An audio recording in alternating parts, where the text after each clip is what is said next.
அப்புறம் இப்போ 18 வருஷம் கழித்து பார்த்தா அந்த பிள்ளை கொடுக்குற சேட்டை அவ்வளோ அதிகமாக இருக்குது.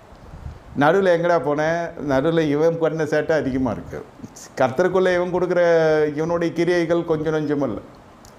இவன் சேட்டை பெருசாக இருக்குது கர்த்தர்கிட்ட, பிள்ளை கர்த்தரை எழுப்பினான்னு சொல்கிறதா, இல்லை தேவனுடைய வார்த்தையை மறந்தபடியினால் கர்த்தர் இவனுடைய பிள்ளைகளை மறந்தார் என்று சொல்வதா தெரியவில்லை.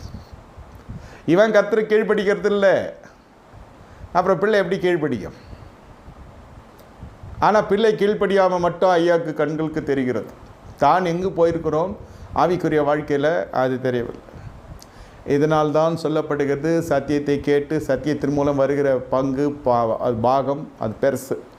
மிஸ்ஸே ஆக மாட்டீங்க, நீங்கள் திசை திரும்ப மாட்டீங்க, பின்வாங்கி போக மாட்டீங்க, விழுந்து போக மாட்டீங்க.